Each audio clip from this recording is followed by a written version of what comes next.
Delhi police के 79वें स्थापना दिन पर परेड में मेरे साथ उपस्थित श्रीमान श्री सतीश गोलचा जी, पुलिस आयुक्त दिल्ली पुलिस के उपस्थित सभी पूर्व पुलिस आयुक्त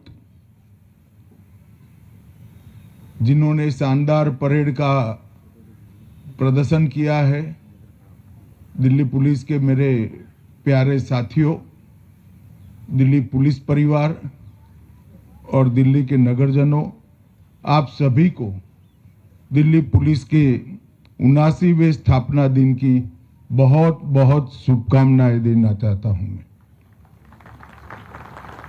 दिल्ली पुलिस ने अपनी स्थापना से ही शांति, सेवा और न्याय के संकल्प को हमेशा से चरितार्थ करने के लिए कोई कसर नहीं छोड़ी है।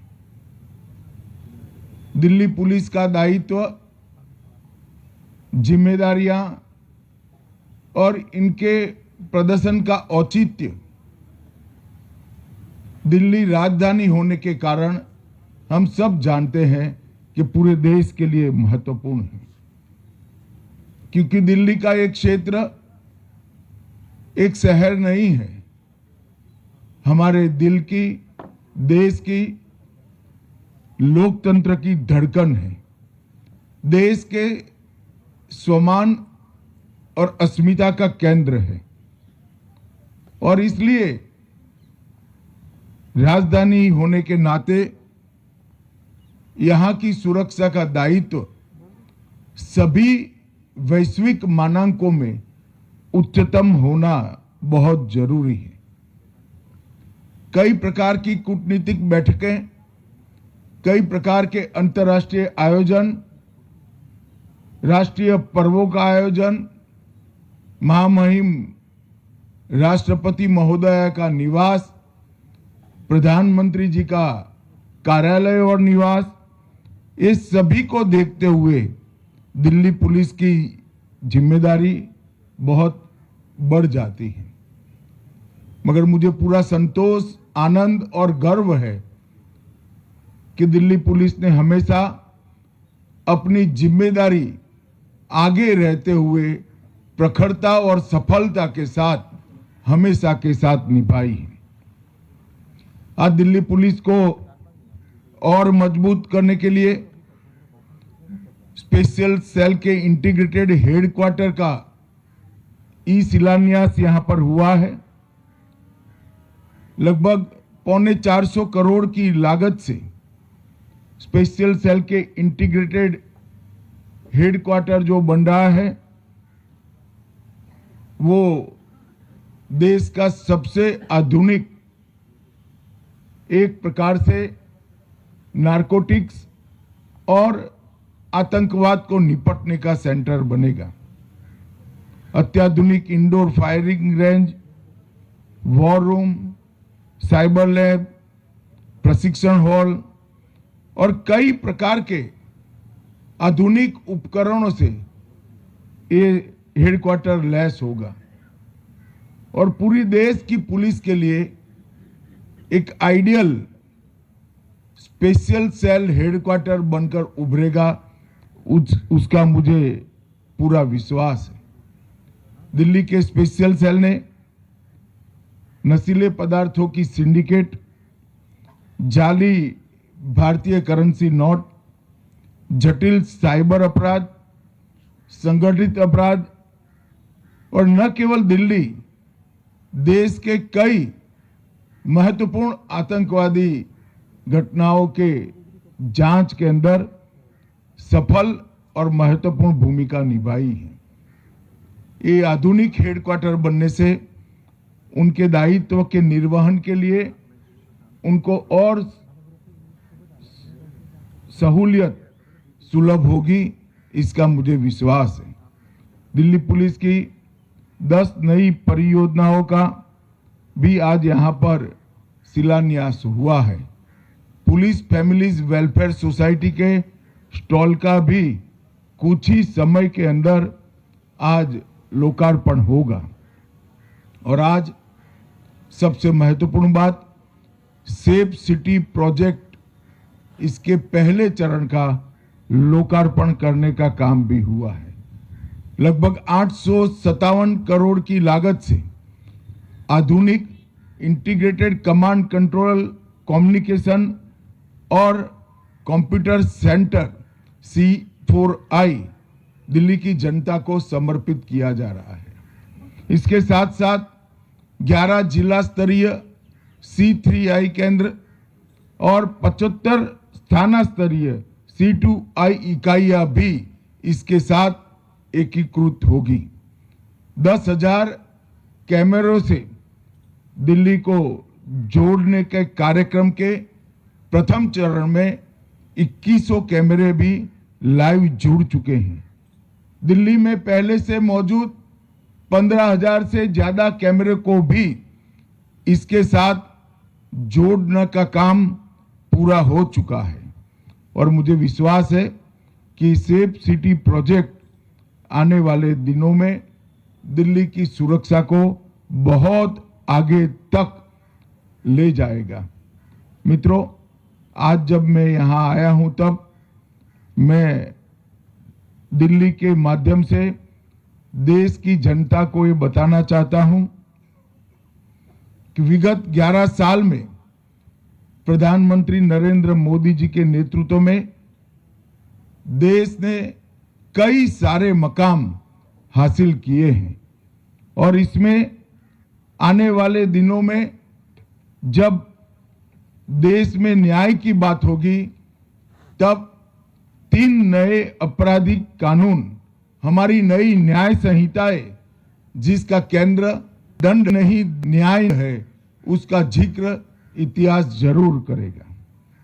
ये 3 आपराधिक नए कानून हमारे देश की जनता द्वारा चुनी गई संसद में पारित हुए हैं। अंग्रेजों द्वारा लगभग 150 साल पहले बनाए गए कानूनों को निरस्त कर अब न्याय केंद्रित न्याय प्रणाली हमने प्रस्तापित करने का काम किया है। आने वाले 2 साल के बाद इस कानूनों का पूर्ण इम्प्लीमेंटेशन होने के बाद मैं देश की जनता को विश्वास दिलाना चाहता हूं कि देश भर में किसी भी कोने में जो FIR होगी वो अपराधी को दंड देने का मतलब जो पीड़ित है उसको न्याय देने का काम सुप्रीम कोर्ट तक 3 साल में हम समाप्त करने की व्यवस्था कर देंगे। ये कानून के अंदर बच्चों और अपराधों के लिए, महिलाओं पर अपराधों के लिए एक अलग अध्याय जोड़ा गया है। EFIR और 0 FIR को कानूनी संबल दिया गया है। ICGS के तहत पुलिस, न्यायपालिका, फॉरेंसिक साइंस, अभियोजन और कारागार, इस सभी को जोड़कर उनकी सेवाओं को ऑनलाइन करने का काम कर दिया है। छोटे अपराधों में दंड के रूप में सामुदायिक सेवाओं को पहली बार कानूनी जामा पहनाया गया है। 7 साल या अधिक सजा वाले मामलों में फॉरेंसिक विजिट को अनिवार्य कर दिया गया है। देश के कानूनों में पहली बार आतंकवाद को परिभाषित किया गया है। देश छोड़कर भागे अपराधियों के लिए ट्रायल इन एब्सेंशिया की व्यवस्था की गई है। प्रोक्लेम्ड ऑफेंडर जिनके मामलों में सजा 10 वर्ष या उससे अधिक है, इस सभी के लिए ये व्यवस्था लागू होगी। घोषित अपराधियों की भारत के बाहर स्थित संपत्तियों को भी कुर्क और जब्त करने का प्रावधान किया गया है। डायरेक्टर ऑफ प्रोसिक्यूशन को उसको एक नए प्रकार से इस कानूनों में महत्व दिया गया है। दस्तावेजों की परिभाषा को विस्तार कर इलेक्ट्रॉनिक और डिजिटल रिकॉर्ड को कानूनी मान्यता देने का काम किया गया है और छोटे मोटे कम अपराध वाले मामलों में समरी ट्रायल का भी प्रोविजन किया गया है। मित्रों, मैं मानता हूं कि इसके कंप्लीट इम्प्लीमेंटेशन के बाद दुनिया भर के क्रिमिनल जस्टिस सिस्टम के कानूनों में सबसे आधुनिक हमारी न्याय संहिताएं होगी। इसमें किसी को संशय रखने की जरूरत नहीं है। इससे न केवल देरी कम होगी, सजा का दर भी बढ़ाने में हमें बहुत बड़ा मदद मिलने वाला है।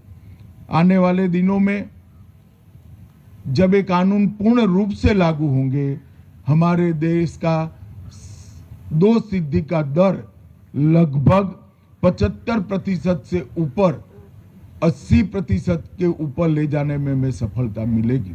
असम, हरियाणा, गुजरात, कई सारे राज्यों में जहां अभी पूर्ण इम्प्लीमेंटेशन बाकी है, जुडिशरी से जुड़ा हुआ और अभियोजन से जुड़ा हुआ हिस्सा अभी हो रहा है, परंतु फिर भी 20% से ज्यादा दोषसिद्धि के दर में वृद्धि देख पा रहे हैं। ये 2014 से 2026 के 12 साल देश की आंतरिक सुरक्षा के लिए हमारा इतिहास हमेशा सुवर्णमयी कालखंड के रूप में इसको अंकित करेगा। 2014 के पहले हमारे देश में 3 समस्याएं नासूर की तरह 3-4 दशकों से हमारी आंतरिक सुरक्षा को चैलेंज देती थी। कश्मीर का क्षेत्र, पूरा नॉर्थ ईस्ट और कई राज्यों में 11 से राज्यों में फैला हुआ माओवादियों से पीड़ित क्षेत्र, ये तीनों क्षेत्र हमारी आंतरिक सुरक्षा को एक बहुत बड़ी चैलेंज देते थे।